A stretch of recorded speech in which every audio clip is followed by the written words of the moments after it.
नमस्कार मंडळी, स्वागत आहे तुमचं आमच्या चॅनलमध्ये। आवाज महामुंबईचा, शोध बातमीचा, कौल मनाचा। चला तर मग आमचे चॅनल लाईक करा, शेअर करा आणि सबस्क्राइब करा। धन्यवाद। JNPA कडून कंटेनर हालचालींबाबत अद्ययावत माहिती। CFS कडे जाणाऱ्या कंटेनर्सच्या संख्येत घट।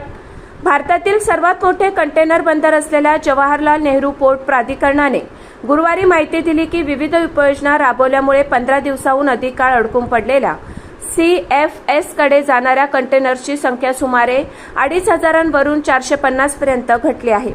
पुढील आठवडाभरात ही संख्या नगण्य पातळीवर येण्याची अपेक्षा आहे।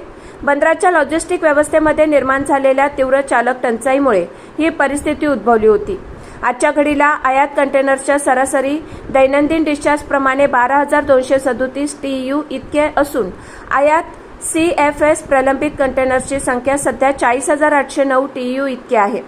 गेट मुव्हमेंट अंतर्गत एकूण 17,425 TEU हालचाल नोंदवण्यात आली असून त्यामध्ये 7,950 TEU इनबाउंड तर 9,475 TEU आउटबाउंड हालचालींचा समावेश आहे। तसेच NSICT आणि NSIGT येथून अमेया CFS साठी ग्रीन चॅनेल मुव्हमेंट सुरू करण्यात आली आहे।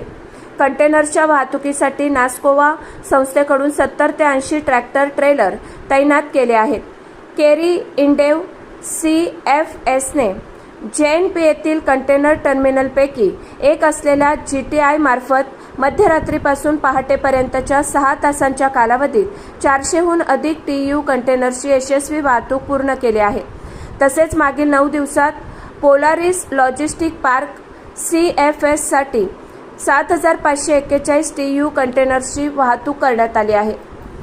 NSIGT बंदरातील त्यांची प्रलंबित वाहतूक पूर्ण झाली असून आज NSICT आणि NSFT बंदरांमधील कंटेनर्सच्या वाहतुकीवर भर दिला जाणार आहे। एप्रिल 2026 मध्ये JN पोर्टमध्ये सरासरी गेट मुव्हमेंट 18,000 TEU इतकी नोंदवण्यात आली होती।